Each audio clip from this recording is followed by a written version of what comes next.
Bismillahirrahmanirrahim. Assalamualaikum warahmatullahi wabarakatuh. Puji syukur kehadirat Allah Subhanahu wa Ta'ala atas berkat rahmat, hidayah, serta ridhonya lah sehingga saya dapat menyampaikan deskripsi mata kuliah pada kesempatan kali ini. Salawat serta salam kita panjatkan kepada junjungan Nabi besar Muhammad sallallahu alaihi wasallam. Perkenalkan, saya Dr. Febri Arianti Ningsih, SEMM NIDN 07 01 02 8103. Saya merupakan salah satu dosen tetap yayasan pada program studi Magister Manajemen Pasca Sarjana Universitas Abdurrahman Saleh yang beralamat di Jalan PB Sudirman nomor 7A Patokan Situbondo. Di sini saya akan memaparkan salah satu tridharma dosen, yaitu dalam hal kegiatan pengajaran. Di semester genap saya mengampu mata kuliah pelatihan dan pengembangan, di mana mata kuliah ini bersifat wajib. Mata kuliah pelatihan dan pengembangan memiliki bobot 2 SKS dengan kode FEM M2102. Mata kuliah ini ditempuh oleh mahasiswa program studi Magister Manajemen Pasca Sarjana semester 2. Deskripsi singkat mata kuliah ini menitikberatkan pemahaman kepada mahasiswa tentang pengertian, tujuan, dan manfaat pelatihan dan pengembangan sumber daya manusia, analisa kebutuhan pelatihan dan desain program pelatihan dan pengembangan sumber daya manusia. Adapun topik mata kuliah pelatihan dan pengembangan diantaranya membahas yang pertama, mengetahui pengertian tentang pengantar pelatihan dan pengembangan SDM, memahami pengertian dan fungsi pelatihan dan pengembangan SDM, memahami peran dan tantangan pelatihan dan pengembangan SDM dalam organisasi, memahami konsep dasar psikologi, prinsip-prinsip psikologi dalam pembelajaran, mengetahui prinsip-prinsip pengembangan SDM, memahami analisa kebutuhan pelatihan, mengenal persiapan pelatihan dan pengembangan SDM, mengetahui penetapan tujuan dan sasaran pelatihan, mengenal metode dan teknik pelatihan dan pengembangan SDM, mengetahui penyusunan materi pelatihan dan pengembangan SDM, mengevaluasi efektivitas program pelatihan, mendesain pelatihan dan pengembangan karir karyawan, mengelola keberagaman dan tantangan pelatihan dan pengembangan SDM di masa yang akan datang. Capaian pembelajaran mata kuliah diantaranya mahasiswa mampu memahami pengertian, tujuan, dan manfaat pelatihan dan pengembangan SDM. Mahasiswa mampu memahami dan menjelaskan analisa kebutuhan pelatihan. Mahasiswa mampu memahami dan menjelaskan desain program pelatihan dan pengembangan SDM. Mahasiswa mampu memahami dan menjelaskan evaluasi pelatihan. Mahasiswa mampu memahami dan menjelaskan bagaimana menjadi fasilitator pelatihan. Mata kuliah pelatihan dan pengembangan melalui bimbingan dosen. Perkuliahan ini menggunakan sistem pembelajaran SCA, yaitu Student Centered Learning, di mana mahasiswa merupakan bagian utama atau bagian penting dalam kegiatan perkuliahan di dalam kelas dengan menggali sumber dan referensi. Peran dosen sebagai fasilitator bagi mahasiswa. Apa yang telah mahasiswa gali terkait dengan materi yang akan didiskusikan di kelas. Terdapat beberapa metode atau cara selaku dosen dalam menerapkan pembelajaran. Di antaranya, yang pertama metode ceramah, yaitu penyampaian atau pemaparan materi secara langsung kepada mahasiswa berdasarkan referensi buku terbaru yang dipakai, serta bantuan modul dan PowerPoint yang diberikan di awal perkuliahan dalam rangka mencapai tujuan pembelajaran. Yang kedua, metode tanya jawab, di mana merupakan kelanjutan dari metode ceramah. Metode ini dilakukan setelah pemaparan materi. Tujuan metode ini untuk membentuk perkuliahan dua arah, di mana mahasiswa dituntut untuk selalu aktif selama perkuliahan berlangsung. Hal ini dilakukan agar adanya interaksi antara mahasiswa dan dosen, atau bahkan antara mahasiswa dengan mahasiswa lainnya di dalam kelas. Metode selanjutnya adalah metode diskusi. Tujuan dari metode ini adalah untuk membentuk perkuliahan multi arah atau banyak arah, di mana dengan membentuk kelompok kecil di dalam kelas yang setiap kelompok akan diberi tugas untuk dapat dipresentasikan di dalam kelas, dan kemudian dilakukan diskusi bersama atau tanya jawab dengan sekelompok mahasiswa lainnya, agar adanya interaksi yang tidak hanya mahasiswa dengan dosen, namun juga interaksi antar mahasiswa satu dengan yang lainnya, guna untuk dapat memecahkan masalah bersama yang terjadi di dalam kelas. Metode ini saya terapkan 2 kali dalam setengah semester, pada saat pertemuan terakhir sebelum UTS dan sebelum UAS. Metode keempat adalah metode penugasan, di mana ini dilakukan untuk memastikan terkait dengan pemahaman mahasiswa terkait dengan materi yang sudah diberikan oleh dosen selama di dalam kelas. Adapun media yang saya gunakan untuk menunjang kelancaran pembelajaran di kelas yaitu software dan hardware, di mana untuk software yang pertama dalam bentuk PPT materi perkuliahan yang disampaikan sebelum jadwal perkuliahan. Kemudian yang kedua dalam bentuk email, Google Drive, Classroom, Zoom Meet, yaitu sebagai media yang digunakan untuk mengumpulkan tugas mahasiswa yang terakhir. Yang terakhir adalah WhatsApp Group sebagai media tambahan, di mana media ini digunakan untuk memperlancar komunikasi ataupun interaksi antara dosen dan mahasiswa, dan juga antara mahasiswa dengan mahasiswa yang lainnya di luar kelas. Biasanya media ini digunakan oleh mahasiswa untuk mengajukan pertanyaan saat berada di luar jam perkuliahan. Sedangkan untuk hardware yang digunakan berupa laptop, LCD proyektor, modul, kemudian whiteboard dan spidol. Perkuliahan dapat dilakukan baik secara daring maupun luring. Untuk aspek assessment, dalam hal ini saya melakukan penilaian terhadap mata kuliah secara objektif untuk mengukur kemampuan mahasiswa itu sendiri. Adapun penilaian hasil belajar yang saya sampaikan pada awal perkuliahan saat pemaparan kontrak kuliah terdiri dari 4 unsur, meliputi yang pertama absensi.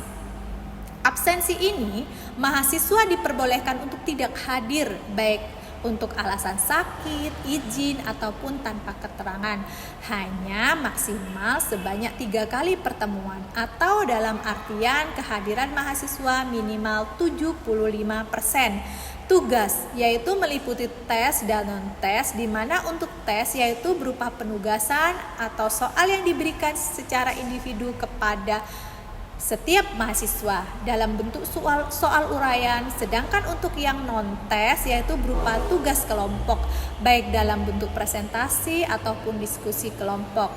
Yang ketiga, UTS, ujian tengah semester. Keempat, UAS, ujian akhir semester, di mana untuk masing-masing penilaian memiliki bobot yang sama, yaitu sebesar 25%. Dari hasil asesmen yang telah saya sampaikan dan telah dilakukan, diharapkan mahasiswa dapat mengetahui dan memahami proses penilaian dalam perkuliahan dengan prinsip adil, objektif, dan juga transparan, serta dapat mengurangi bias subjektivitas dalam proses penilaian.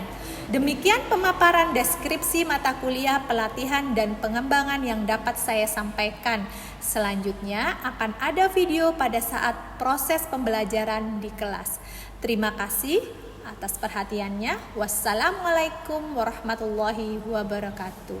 Assalamualaikum warahmatullahi wabarakatuh.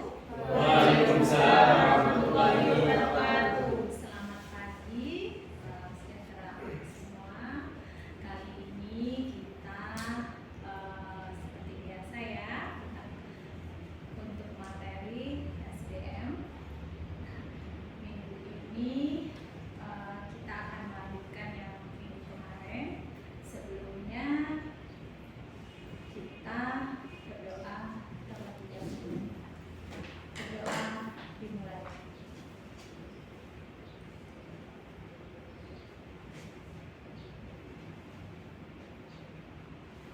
Selesai. Alhamdulillah, ini sudah hampir ya, sudah pertemuan ke materi ke-13, minggu depan 14 akan segera luas ya ujian akhir semester. Baik, terkait dengan absensi, saya absen di Sevima seperti biasanya. Kemudian untuk ini yang tidak masuk, oh ya, ada yang online juga ya, yang ikut online ini. Wah, ternyata full. Ternyata saya hitung dengan yang online ini masuk semua. Berarti nanti saya absen sesuai dengan absensi yang ada di Sevima. Baik, materi saat ini adalah pelatihan dan pengembangan karir karyawan. Minggu lalu kita membahas terkait dengan mengevaluasi efektivitas program pelatihan. Itu yang minggu kemarin ya. Sekarang kita akan membahas terkait dengan pelatihan dan pengembangan karir karyawan.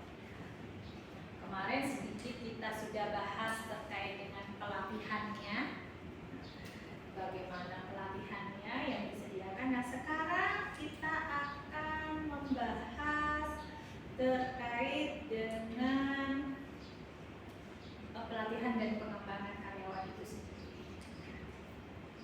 Di era globalisasi, SDM itu sangat penting. SDM itu bagaikan aset perusahaan. Tidak hanya kendaraan, tidak hanya gedung ya. SDM ini adalah aset. Kenapa? Karena visi dan misi perusahaan itu ditentukan oleh sumber daya manusianya. Manakala sumber daya manusianya itu baik, maka visi misi itu akan tercapai dengan efektif, ya. Jadi harus berkualitas, nggak harus banyak, apalagi di zaman era Gen Z sekarang ya. Tidak harus banyak, tapi harus terkoordinir dengan baik oleh perusahaan. Dia di apa di sana skillnya? Oh, SDM saya pandai untuk skill yang ini, gitu ya.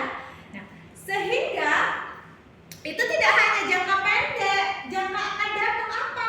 Ternyata dia medsosnya, di skillnya itu di medsos, sehingga bisa membuat perusahaannya itu dikenal. Tidak hanya saat ini dikenalnya, tapi dia punya step by step untuk memperkenalkan perusahaannya untuk go public, gitu ya. Kemudian, nah, tujuan dari SDM itu sendiri adalah mendukung upaya pencapaian misi dan strategi perusahaan. Karena SDM ini kunci utamanya. Walaupun secanggih apapun peralatan, toolnya, alat itu yang mengendalikan tetap SDM, gitu ya. Kemudian meningkatkan produktivitas,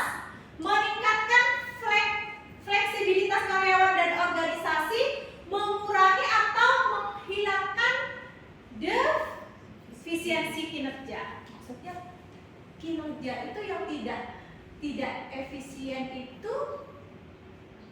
Ini akan membahas tentang pelatihan dan pengembangan karir SDM.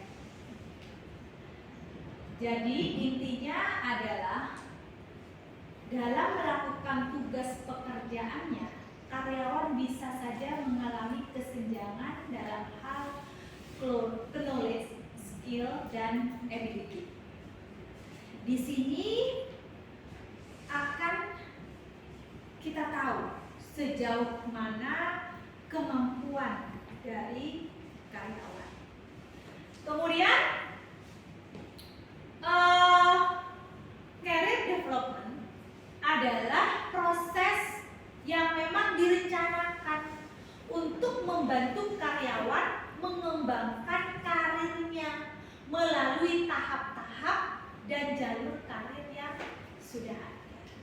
Jadi dia harus mempersiapkan dirinya terkait dengan jabatan-jabatan apa yang ingin dia capai. Kemudian hal ini dapat membantu baik pihak karyawan maupun pihak manajemen untuk mempersiapkan SDM yang ada, ya, baik yang ada maupun mungkin hire yang baru, mungkin karena sudah tahapan yang sudah di atas middle, sudah di atas tengah, jadi mau puncak karir, yang bawah kan bisa dilakukan rekrutmen, ya. Kemudian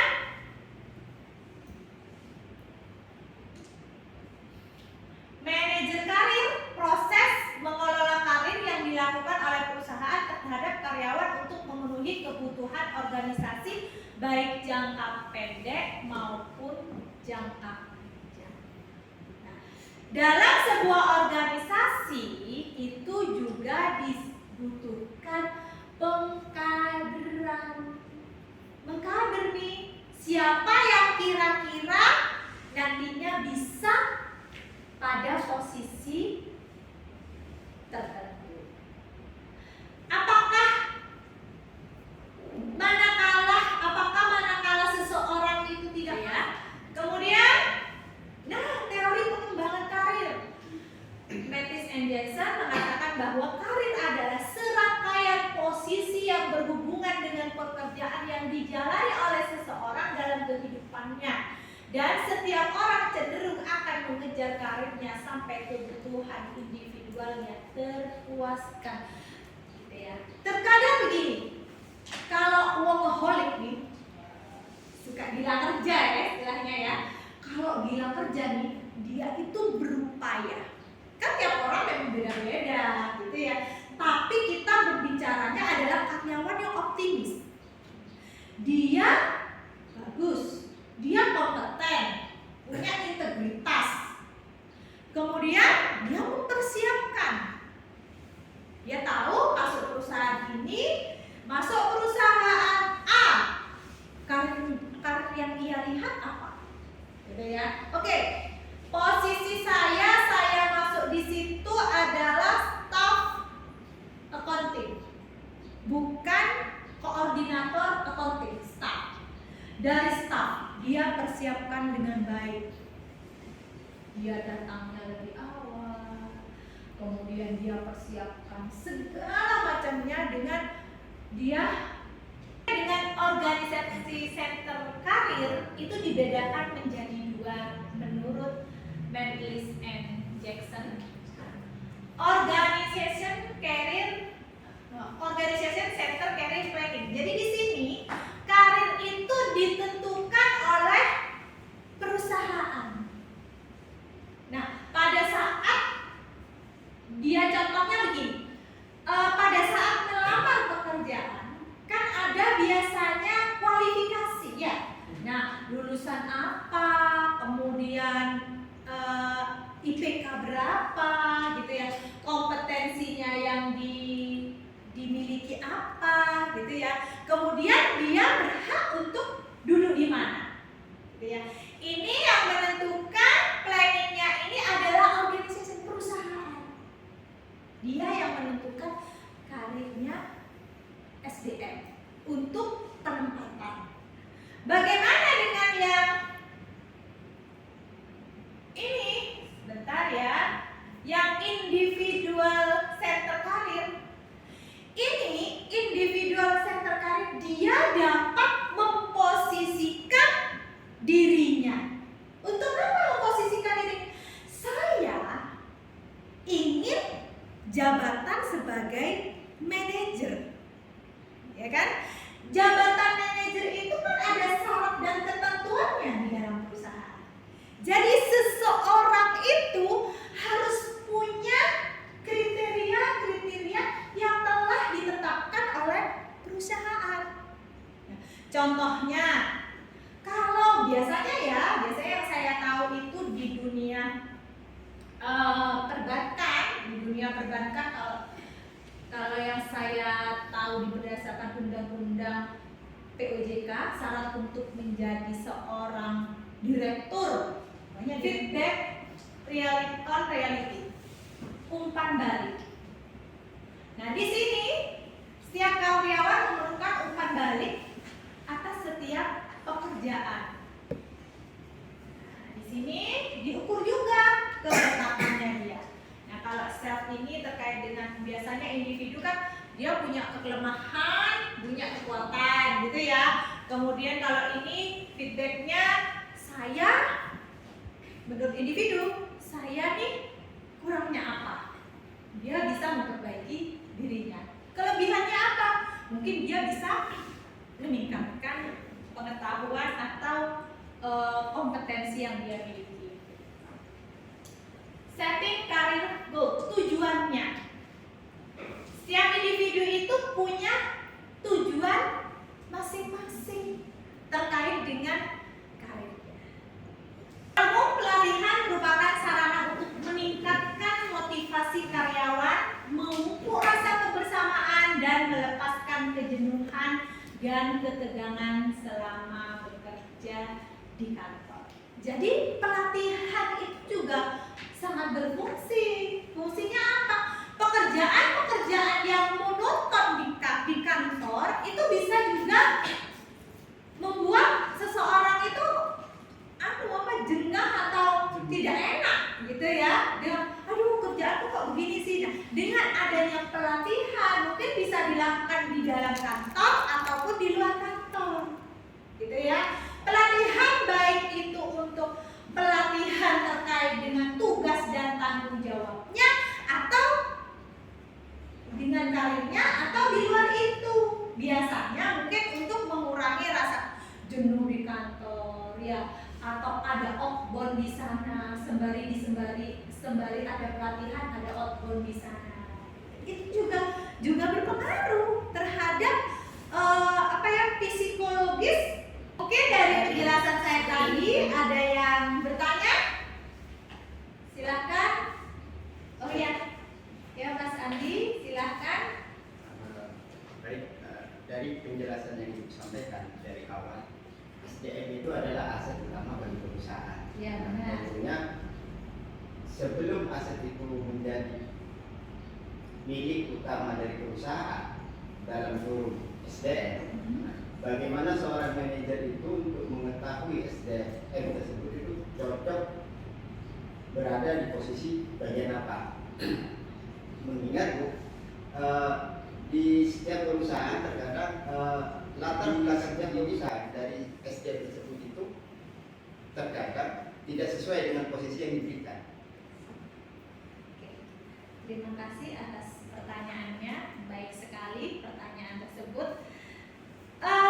Memang benar, seperti yang saya jelaskan, terkadang latar belakang itu tidak cocok ya, latar belakang pendidikan dengan kemampuan skill yang dimiliki memang tidak cocok. Tapi bagaimana nih perusahaan menempatkan the right man in the right place, ya kan? Seseorang itu di tempat yang benar. Ya. Benarnya maksudnya apa? Benarnya bahwa dia sesuai dengan skillnya, kompetensinya, kemampuannya, gitu ya. Nah, bagaimana itu? Bagaimana itu, Bu? Mas Andi menyatakan demikian. Nah, bagaimana caranya kita punya ini kan jenjang karir, ya kan ada. Kemudian kita punya rotasi dan mutasi karyawan. Itu harus, gitu ya. Itu harus. Kita melihat seseorang yang cocok di mana kalau kita tidak melakukan mutasi atau rotasi karyawan, nggak bisa, gitu ya. Itu yang perusahaan lakukan.